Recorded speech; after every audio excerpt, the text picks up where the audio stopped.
Muito boa noite e bem-vindos a mais um TV Esporte. E antes de mais nada, eu quero desejar boa noite aos nossos comentaristas Eline França e Júlia Carvalho, que está de volta, dessa vez na nossa bancada. Seja bem-vinda. Obrigada, Milka. Boa noite para todo mundo que está assistindo. De volta aqui à bancada, né? Vamos lá. Boa noite, Milka. Boa noite, Júlia, né? Nossa comentarista mais fitness. Boa noite, pessoal de casa. Há controvérsias. E no TV Esporte de hoje você vai conferir tudo sobre o confronto entre Brasil e Panamá. Na NBA, o time de LeBron James está oficialmente fora dos playoffs e veja também.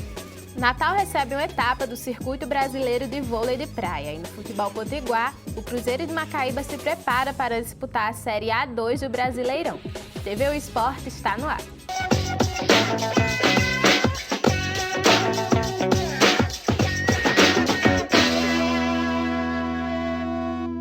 E no último sábado foi realizado o UFC Nashville, no estado do Tennessee, Estados Unidos. Na luta principal do evento, Anthony Pettis estreou pelos meio-médios com uma vitória marcante. O lutador nocauteou Steven Thompson. Além da vitória, o americano recebeu o prêmio de performance da noite e levou para casa o bônus de $50 mil. Já o potiguar Jussier Formiga teve uma atuação segura e bateu o compatriota Davidson Figueiredo por decisão unânime dos juízes. Com o resultado, Formiga chega à 23ª vitória como profissional. Outra brasileira que subiu ao octógono foi a Jennifer Maia, que conquistou sua primeira vitória no Ultimate contra a lutadora Alexi Davis. Teve brasileiro e teve potiguar no UFC, né, Eline? Fomos bem representados? Muito bem, exatamente.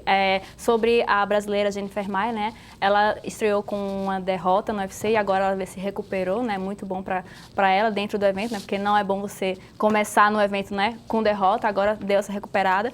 E o Jussier Formiga, ele está há muito tempo no topo da categoria dos moscas. Ele é um atleta que é faixa preta de jiu-jitsu, faixa preta de judô, então o lado dele mesmo é pela luta do solo. Já o Davidson Figueiredo, ele é muito bom na parte em pé, tem 8 nocautes na carreira. E essa luta a gente esperava o conflito de estilos, né? A parte do chão com o Formiga e a parte em pé com o Davidson. O Formiga conseguiu controlar o Davidson durante os primeiros rounds. No terceiro round, o Davidson veio pro tudo ou nada, né? Porque ele já sabia que estava perdendo. E aí acabou acertando alguns golpes no Formiga, mas nada preocupante. O Formiga manteve sua postura de levar a luta para o chão, controlar e acabou saindo com a vitória. Inclusive, Formiga fez uma provocação, né, pro Cerrudo, chamou ele de fanfarrão, disse que ele vai ter que brigar, né, para defender o cinturão. Será que ele vai realmente conseguir lutar por esse cinturão? Pois é uma situação meio difícil agora. O Dana White já falou que a próxima luta do Jussier Formiga não vai ser pelo cinturão. O Henry Cerrudo, ele tá com o cinturão dos moscas, só que ele tem a intenção de lutar na categoria de cima dos galos pelo cinturão. O que aconteceu é que o cinturão agora tá vago, porque o campeão atual campeão, TJ Dillashaw, foi pego no doping e vai passar um ano fora do evento, sem lutar. E ele acabou abrindo mão do cinturão. E o Dana White, que é o presidente do UFC, já falou que o Cerrudo vai disputar o cinturão dessa categoria. Aí ele vai saber o que vai acontecer. Se o Cerrudo ganhar esse cinturão, ele vai ter que voltar para a categoria também dos moscas para defender, ou se ele vai deixar livre para o Formiga lutar por ele. E a luta principal do Anthony Pettis? Né, foi uma surpresa para o Pettis, porque ele vinha com dificuldade de criar uma sequência positiva dentro do UFC. E, por outro lado, o Thompson, apesar das 4 últimas lutas não terem sido tão positivas assim, ele já tinha conseguido criar uma sequência de 7 vitórias, né? Exatamente. O Anthony Pettis é um ex-campeão dos leves.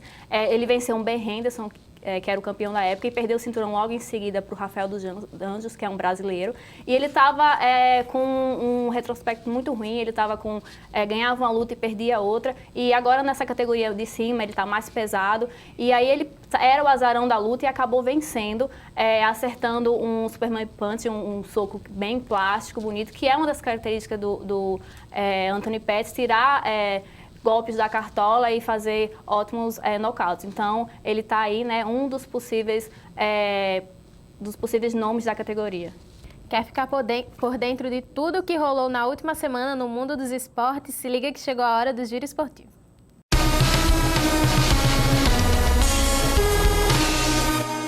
Olá, começando mais um Giro Esportivo. A ginástica artística brasileira está em festa. Thaís Fidelis conseguiu um resultado inédito para o Brasil em sua participação na Copa do Mundo de Birmingham, na Inglaterra. A ginasta conquistou a medalha de bronze no individual geral com excelentes atuações, especialmente na trave e no solo.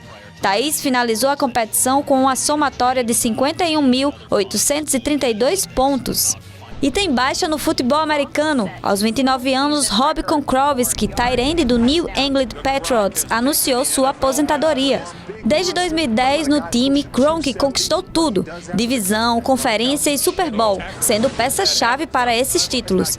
As diversas lesões fizeram com que o jogador tomasse essa importante decisão. Cirurgias no antebraço, joelho e costas acabaram encurtando a carreira de Gronk. Certamente fará muita falta no time. Na última quinta-feira foi dada a largada para a Eurocopa 2020. 55 países divididos em 10 grupos disputam vaga na competição. Ontem, a Alemanha venceu a Holanda por 3-2. A Bélgica, destaque na Copa de 2018, segue em primeiro do grupo I. E a gente fica acompanhando para ver quem serão os classificados. O futebol feminino europeu está vivendo um grande momento de revolução. Uma semana depois de Barcelona e Atlético de Madrid baterem o recorde de público em um jogo de futebol feminino, agora foi a vez da torcida da Juventus lotarem o estádio no confronto contra o Fiorentina. Cerca de 39 mil pessoas compareceram ao Allianz Stadium para presenciar a vitória do time da casa por 1-0. Com o resultado, a Juventus soma 50 pontos, abrindo 4 de vantagem para a vice-líder Fiorentina. O Giro Esportivo vai ficando por aqui. Tchau e até a próxima.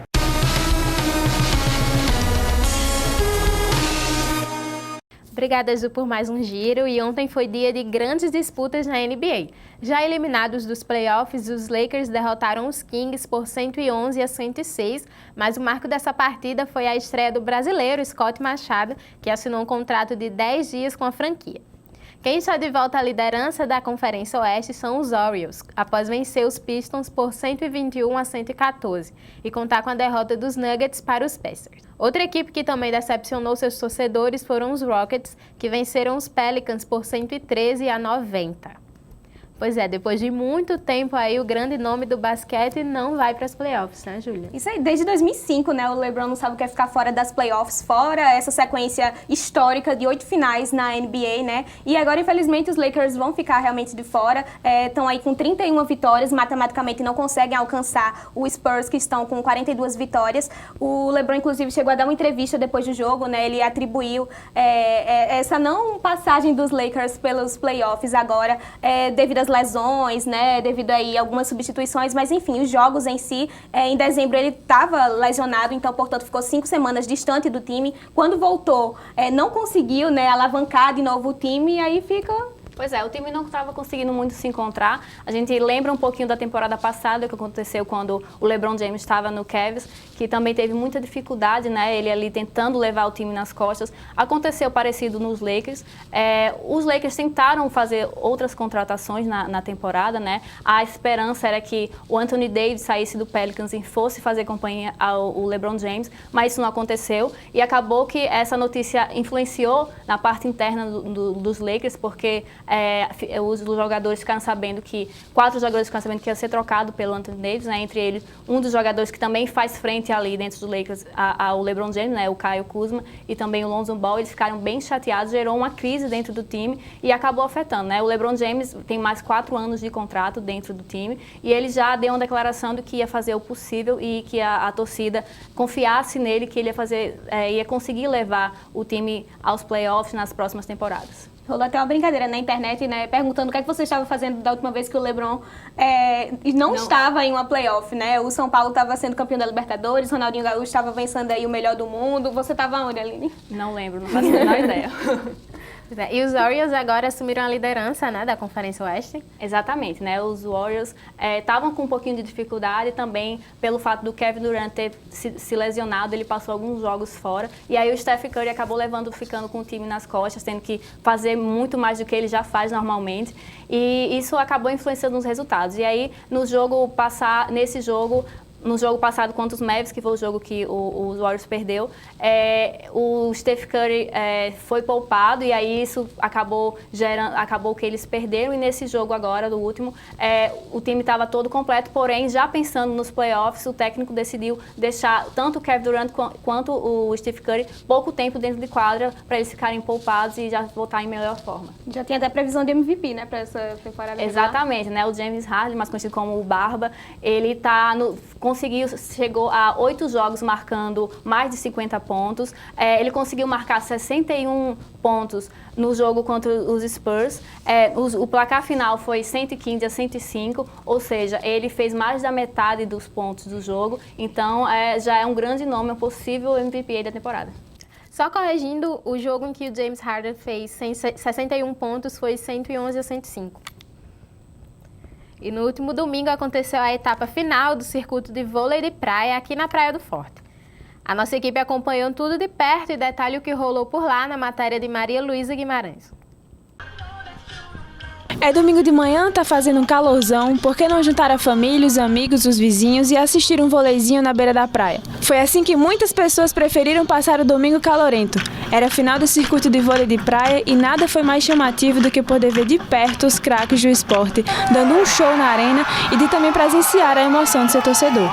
É lindo, né? A gente vê as pessoas de perto, jogadores famosos que a gente só via na TV. É ótimo. E hoje eu estou trazendo meu filho pela primeira vez, Ian, para ele também sentir essa experiência logo de pequeno. A princípio tá muito legal, sabe? O pessoal tá se esmerando para que a coisa saia bem feita, bem a contento. Tô gostando muito. Olha, a gente tá torcendo para ver jogo bom, né? Então... Olha, pra mim tá sendo um sonho até estar assistindo aqui. É a primeira vez que eu venho pra assistir vôlei de quadra, que seja, por exemplo, o Ricardo, que é pra mim um dos melhores que eu já vi jogar, e tá vendo ele pessoalmente aqui é muito bacana. Os momentos que antecederam aos jogos foram marcados por muita euforia e animação. O batuque dos tambores ficou por conta de um grupo de maracatu e que conseguiu deixar os torcedores ainda mais empolgados com a competição. A torcida chegou cedo e animada para assistir o torneio, mas infelizmente teve que esperar um pouco mais, porque Vitor, que faz dupla com o Pedro, não conseguiu disputar a vaga do terceiro lugar por conta de uma lesão muscular. Com isso, a vaga ficou com Ramon e Fernando. A dupla feminina campeã Rebeca e Ana Patrícia entraram na arena e jogaram contra Tainá e Vitória e venceram a sergipana e a matogrossense por 2-0. Rebeca destacou a emoção de ter ganhado a etapa e Ana Patrícia falou um pouco pra gente de quais são as expectativas para os jogos do circuito em João Pessoa. A gente vem trabalhando bastante e quer esse título do brasileiro. Sabemos que temos adversárias fortíssimas aí, eu acho que a Bárbara, a Ágata, todos que estão aí à nossa frente nesse momento no ranking geral. Mas a gente quer muito, acho que vai ser importante demais para a nossa carreira e para a realização dos planos que a gente tem. Após o intervalo das partidas, foi a vez do grande astro da etapa, o veterano Ricardo, pisar na areia. Ao lado de Álvaro, jogaram contra Evaldo e Arthur e depois de muita ralação, venceram por 2-0. Ricardo, que já está com 44 anos, demonstrou durante todo o jogo a sua disposição para o esporte e contou pra gente que envelhecer não é necessariamente um obstáculo para quem é atleta e tem maturidade no que faz. O craque se despede da sua dupla nesta etapa final e ressalta ainda quão gratificante é jogar com o Álvaro. Acho que a maturidade também ajuda bastante, né? Acho que a vivência, a forma de jogar, você tem que estar sempre se reinventando. E isso tem sido diferente para mim, né? O vôlei de praia é um esporte que a vida útil, dizendo assim, do atleta, você consegue ter ela até uma certa idade mais avançada. E é você saber jogar, você entender do jogo, você saber o momento certo de se poupar, outro você acelerar o jogo. E quando você tem um parceiro que lhe ajuda para que seu jogo possa fluir, assim que a idade não influencia tanto. Muito bom estar jogando junto do Álvaro. Eu espero que a gente possa ter ainda mais histórias ainda na próxima competição se a gente estiver junto. Falei para Ricardo, vamos curtir cada momento. É um prazer jogar ao lado dele, a gratidão é enorme. E eu estou muito feliz.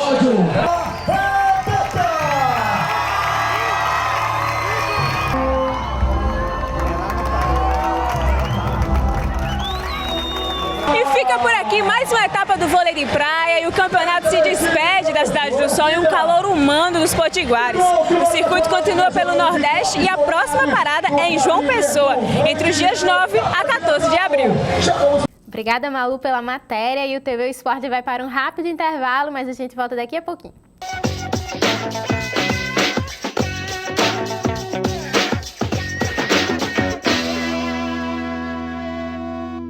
TV Esporte está de volta e na penúltima rodada da fase classificatória da Copa do Nordeste, o ABC enfrentou o Vitória aqui em Natal e o jogo ficou no empate sem gols.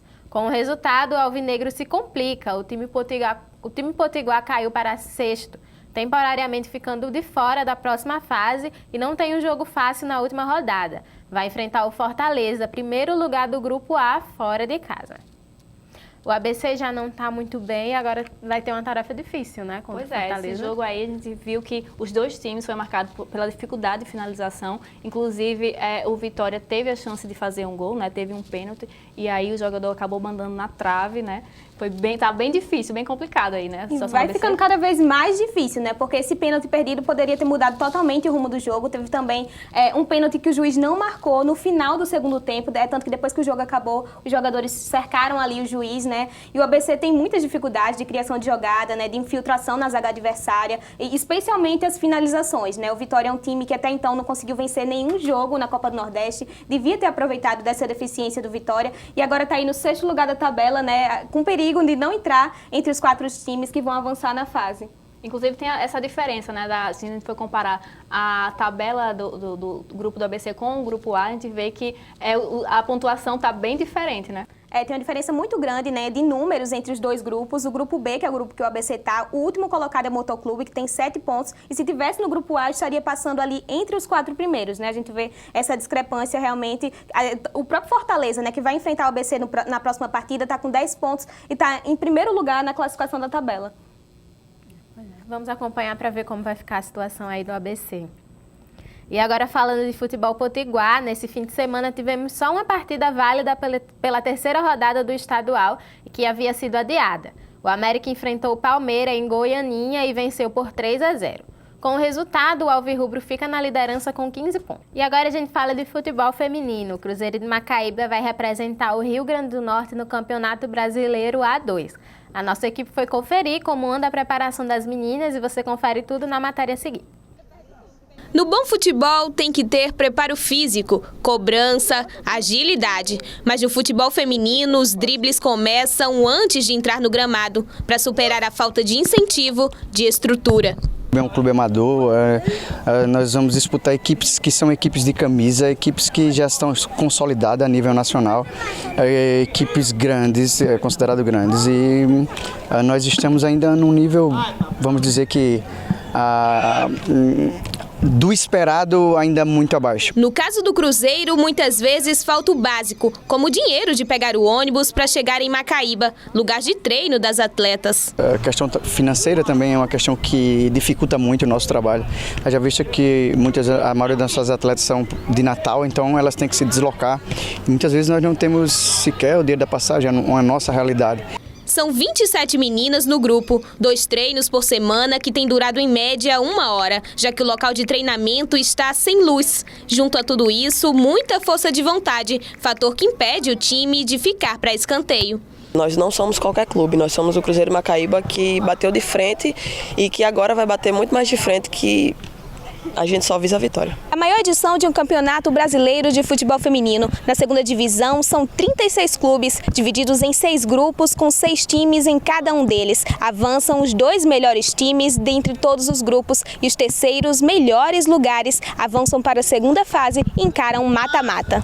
O Cruzeiro caiu no grupo 3, enfrenta o Náutico de Pernambuco, o Botafogo da Paraíba, o Lusaka da Bahia, Canindé de Sergipe e União Desportiva de Alagoas. Agora a responsabilidade está muito maior, então os treinos têm que ser mais focados, toda a nossa rotina tem que ser mais voltada para o futebol. Além de ter que viabilizar as transferências, moradia e transporte das atletas, o time ainda precisa fazer um pagamento de participação no A2, a Federação Norte-Rio-Grandense de Futebol e a CBF. Para conseguir dinheiro, o time correu atrás de patrocínio. E tivemos algumas ideias, como o novo layout das redes sociais, que a gente está mudando, produtos do Cruzeiro para conseguir fundos, custos, né, com tudo que a gente gasta. E a parte do patrocinador, que é muito importante, tanto o reconhecimento para o futebol, o apoio, essa troca de experiência, de valorização do trabalho deles com o nosso. E assim elas seguem, fazendo da camisa um escudo, dos gramados a própria casa, do futebol feminino um projeto, para que em um futuro breve as condições possam ser iguais às do futebol masculino. Eu criei um amor muito grande, não só pelo esporte, mas pela modalidade, né, futebol feminino. Eu agarrei mesmo a causa, a gente luta todos os dias para essa causa. Aqui a gente tem pessoas que são muito comprometidas com a modalidade, que gostam mesmo, que estão aqui porque querem. Então a gente tomou esse escudo no peito, a gente foi para a luta e a gente vai conseguir fazer esse escudo crescer. Júlia, você que acompanhou o treino das meninas, como é que tá? E elas estão prontas para enfrentar o brasileiro? Prontas, eu diria que em preparação, né? É importante a gente destacar a importância do Rio Grande do Norte estar representado nesse tipo de competição, né? O futebol feminino é uma modalidade que tem tudo para crescer esse ano. O Cruzeiro, especificamente, é importante a gente falar o quanto elas têm dificuldade na preparação, por exemplo. Como foi dito na matéria, elas treinam 2 dias na semana, né? Muitas vezes só 1 hora por dia, porque não tem luz no gramado mesmo. Então, certamente, as condições de treinamento são diferentes, inferiores à realidade de muitos outros clubes e que elas devem enfrentar, mas de toda forma, estão aí tentando, né? Tentando driblar essas dificuldades, né? É um time que tem tudo para dar certo, porque tem o principal, que é o incentivo de um técnico, né? Conseguiram aí patrocinadores para esse ano, então a gente fica na torcida para que elas tenham um bom desempenho, para que a gente possa estar cada vez mais divulgando e dando visibilidade a esse campeonato. Pois é, estamos muito bem representados com o Cruzeiro do Macaíba. Boa sorte, meninas, já a competição, a gente vai ficar daqui torcendo. E no sábado, a seleção brasileira disputou o seu penúltimo amistoso antes da Copa América. O jogo contra o Panamá ficou no empate de 1-1 e decepcionou os brasileiros que acompanhavam a partida. Mas, para os panamenhos, o resultado foi com um gostinho de vitória, chamado de histórico pela imprensa local. Mas por aqui, pelo Brasil, não agradou muito a torcida, não. A seleção saiu vaiada de campo, né? Saiu vaiada e com total razão, né? Porque, assim, o Brasil teve muita dificuldade de criação, né? O Panamá, tudo bem que criou ali 2 linhas defensivas, então o Brasil teve dificuldade de infiltrar nessas linhas. O meio campo foi até regular, né? Com o Paquetá. Paquetá fez um gol, mas não é digno ainda de camisa 10, pelo menos. A gente não consegue vislumbrar nele um camisa 10 de fato. O Brasil teve a maior parte da posse de bola, né? Mas isso era obrigação, afinal o Panamá é uma equipe que não vence um jogo há quase 1 ano, né? E mesmo assim o Brasil teve muita dificuldade, né? O Panamá criou ali 2 linhas defensivas e o Brasil teve dificuldade de filtrar. Apesar do meio-campo estar mais ou menos regular, o Tite centralizou ali Paquetá, que foi uma peça importante no Brasil porque fez o jogo, mas que ainda fez o primeiro gol, fez o único gol do Brasil. Inclusive a gente viu que depois desse gol e depois que o Panamá fez o gol dele, o cenário mudou, né? O Brasil encontrou muita dificuldade. O Brasil tem essa dificuldade quando ele recebe o primeiro gol, a gente sabe que eles tem um problema para reagir, não sei se é o psicológico dos jogadores ou essa mesma ali a parte técnica que o Brasil não consegue virar o jogo facilmente, né? E outras deficiências foram outros jogadores mais conhecidos, né? Coutinho estava muito apagado na partida, assim como Firmino e Gabriel Jesus. A gente estava falando agora há pouco do Paquetá, né? Que fez o gol, mas ainda não tem o deslumbramento de um camisa 10, né? Não é um jogador que a gente tem certeza de que vai poder contar. Um jogador agora que está crescendo muito é o Richarlison, né? Que apesar de ser um ótimo jogador, de ter lutado muito durante o jogo, na hora que teve a oportunidade de fazer um segundo gol, não conseguiu, né, efetividade, então também tem essa questão das finalizações, né, que o Brasil ainda tem deixado muito a desejar. Inclusive, como o Milka falou, né, esse jogo foi importante, mas pelo lado do Panamá, né, que era um time inferior tecnicamente ao Brasil, mas os jogadores ficaram emocionados no final da partida, rezaram lá em campo. E no final das contas foi bom ver esse momento, né? dos jogadores se sentindo muito bem por estar vencendo uma seleção brasileira, né? E por outro lado, complicado para o Brasil, né? Que vai enfrentar uma Copa América em casa daqui a pouco, né? Daqui a alguns meses tem convocação e o último jogo amistoso antes dessa convocação vai acontecer amanhã contra a República Tcheca. Então, Tite tem aí pouco tempo para se reinventar, para apresentar um time melhor. Ele chegou até a dar uma coletiva de imprensa chamando externos desequilibrantes, isso tudo para definir os pontas, né? Então, Tite tem algumas coisas assim que fogem do futebol, né? A gente quer saber por que o time por que tá acontecendo isso com o time, né? Por que eles não estão focados, por que não tá dando certo. E ele vai, inclusive, é quase um coach, né? Inclusive, o Tite já confirmou o Casimiro como o capitão dessa partida de amanhã, né? Ele foi o capitão dessa partida contra o Panamá e vai novamente aí comandar a seleção. E Neymar, né, lesionado, pelo menos assistiu o jogo. Pois é, o Neymar é o novo Mick Jagger, né? Porque no jogo do PSG, ele estava lá e o PSG perdeu e agora o Brasil empatou com o Panamá, né? Ele deve ser o novo pé frio, né? Pois é. Tem vários nomes novos chegando agora na seleção. Você acha que o Tite podia usar melhor esses novos jogadores que estão entrando agora? Pelo menos amanhã, no último amistoso? Eu acho até que ele tentou, né? Pelo menos com o Arthur, que também não deu muito certo, não foi muito bem no jogo. Tem Paquetá aí, né? Que é novo, mostrou que veio pelo menos na seleção. O Richarlison é um garoto que eu aposto demais, né? Que eu tenho certeza que tem muito talento, mas eu acho que agora é a hora de maturar essas peças que já estão há algum tempo, né? Coutinho é um nome muito forte, apesar de estar jogando muito mal no próprio time dele, como também na seleção. Mas é hora de usar as peças que tem, né? E de criar novas formas, né? Criar essa identidade para o Brasil. Inclusive, o Coutinho vem apagado desde os últimos jogos da Copa, né? A gente falou bastante sobre isso e agora ele continua, né, nessa mesma fase ruim, não fazendo muita coisa dentro do campo, né? Pois é. Vamos ver como é que a seleção vai se sair amanhã, enfrentando a República Tcheca lá em Praga. E, infelizmente, o nosso tempo é curto e o TV Esporte vai ficando por aqui. Muito obrigada pela sua audiência e obrigada também às nossas comentaristas, Eline e Júlia. Muito obrigada, Júlia. Queremos lhe ver mais vezes aqui na bancada. Obrigada a vocês. Adorei estar aqui de volta, mas daqui a pouco volto para as matérias. Boa noite para vocês e obrigada pela audiência. Boa noite, meninas. Boa noite, pessoal. E você também pode nos acompanhar pelas redes sociais. É TV O Esporte RN no Facebook, TV O Esporte no Instagram e TV O RN no YouTube. Tchau e até a próxima semana.